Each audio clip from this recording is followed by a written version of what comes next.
My wife is a Waldorf teacher, and she runs a small Waldorf school here in Savannah. And for the families who aren't familiar with Waldorf pedagogy, the first time they visit the school and see the kids in action, they sometimes think that we're training future homesteaders of America because Waldorf is earth-centered, body-based, handmade, dancing, singing, arts and crafts. They learn reading and science and ecology and math through bilateral movement and exploring the senses and song and dance and celebration. So a good friend of mine here, his daughter who's 5, was interested in the school. And so she visited this past week. And I asked my friend how it went. And she said, "Oh, Daddy, I liked it. It was fun. But Daddy, we didn't do any work. All we did was play." And I thought about that. And I've been thinking about that this past week. What is play? What does Zen teach us about work and play and the activity of living before we separate work from play and play from work?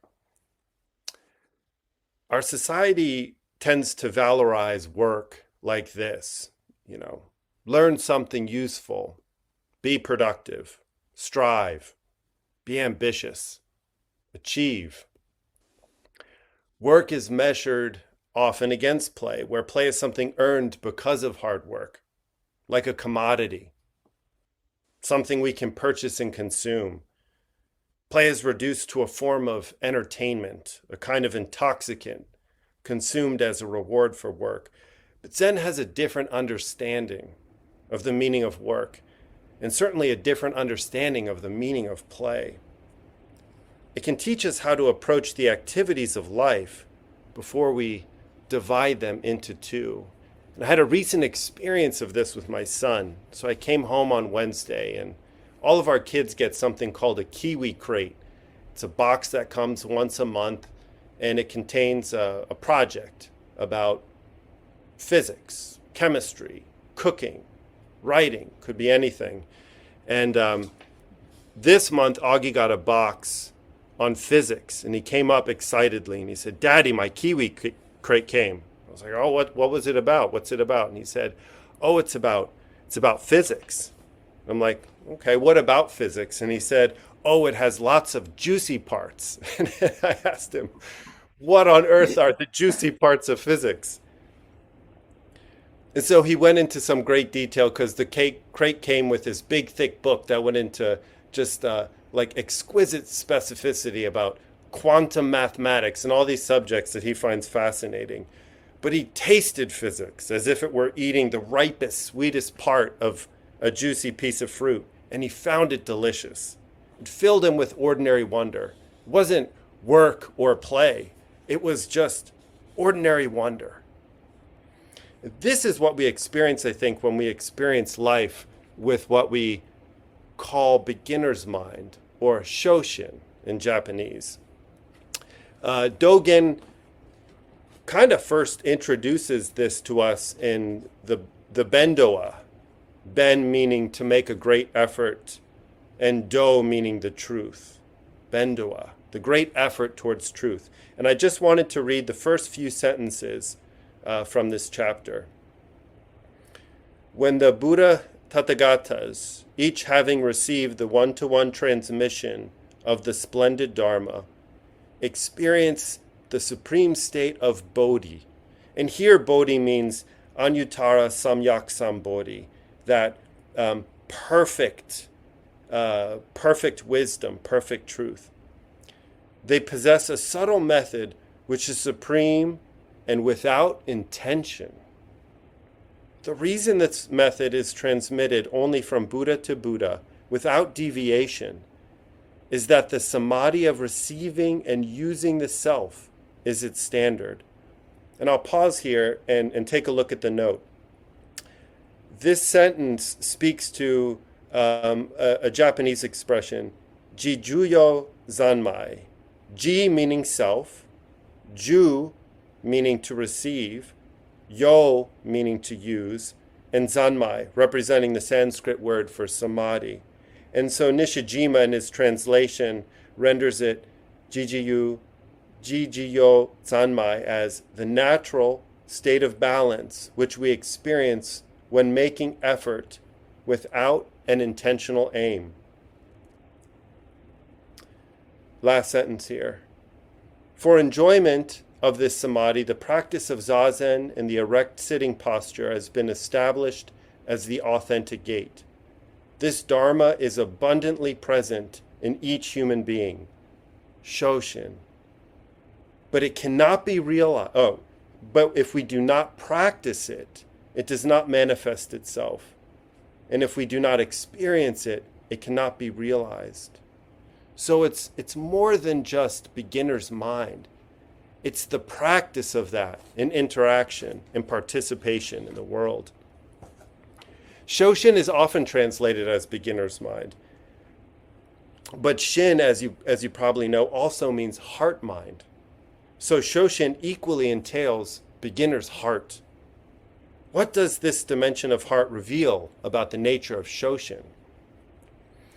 I can think back about when I've been a beginner, but instead I'll think forward, 2 weeks precisely, when I'm supposed to go contra dancing with my wife. I'm pretty athletic and fairly coordinated in lots of ways, but not when it comes to coordinating my movements synchronously with others. When I was at basic training, my drill and ceremony skills were the joke of my class. So I have no idea what contra dancing is going to be like. And it's this not knowing that actually excites me the most.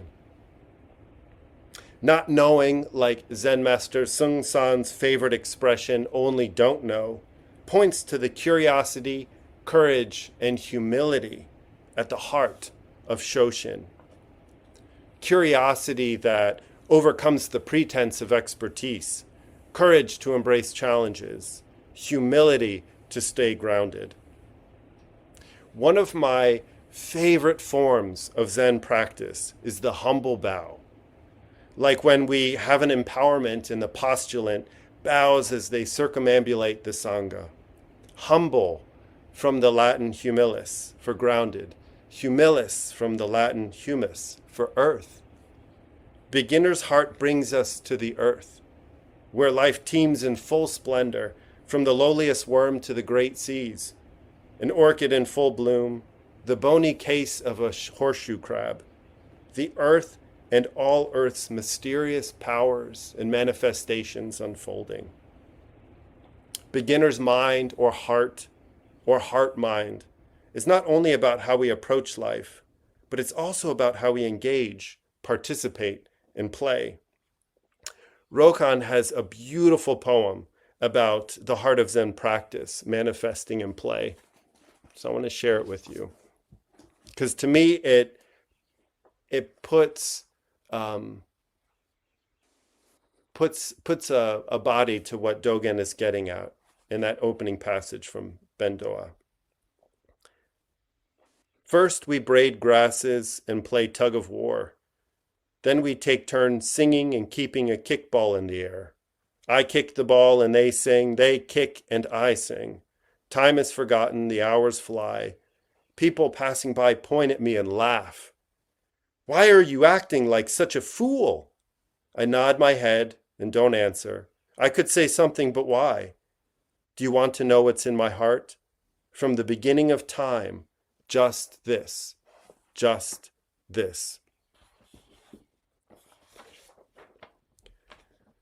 Reflecting on play. A friend commented the other day on what someone had once shared with him. That play is the spontaneous exploration of sensation. And I thought about this past week, and while it felt somewhat accurate, it also seemed lacking. Play to me is not so much about exploring sensation, but about sensing relationship. For me, play is the spontaneous exploration of the unfolding of rapport, of being immersed in relationship and in relationship with immersion. This, to me, is the heart of Shoshin, braiding grasses with a wise heartedness that sings, just this, just this. So to close for today, about singing. Yesterday, my kids had a concert. They're in a children's choir, and the kids are broken up into three separate groups: Sparks, Kindle, and the Illuminated by age. So they sing in their groups, they sing combined, and peppered throughout are solo performances. So you've got young ones who are like 7, 12, 16, getting up there in front of 100 people, all friends and family, and singing a song. Wow, like what courage, what curiosity in that moment to sort of explore notes. And there was one little boy, his name was Mason. Now, I have absolutely no vocal talent, so don't take what I'm about to say next as judgment.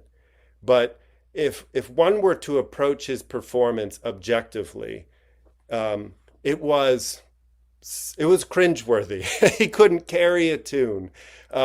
He was so off and he was so out of rhythm with the piano, but none of that mattered. You know, that's the perspective of the passersby in Rokan's poem, who would have judged him a fool. But Mason stood with absolute courage and shared his voice with us wholeheartedly, without hesitation, from the start. And we, the audience, responded not to his lack of vocal talent, but to his heart and courage. And there emerged in us, totally spontaneously from this interaction, a kind of playful wonder, where we started clapping, stomping our feet, and stood to cheer. None of us expected this. I certainly didn't, but we were, by his manifestation of beginner's mind, of beginner's heart, brought into a kind of moment and dialogue of play. And when Mason finished, we roared joyously. He beamed and he strutted off the stage like a chicken. That is play. So if I can offer anything today, I hope it's the spirit. I hope I've given justice to the spirit of what I was able to witness and experience yesterday, and that you may feel some of it today, and look for those opportunities, which are anywhere and everywhere, to feel into life the rapport of beginner's heart, and to experience what Rokan is also describing, braiding those grasses. Just this, just this.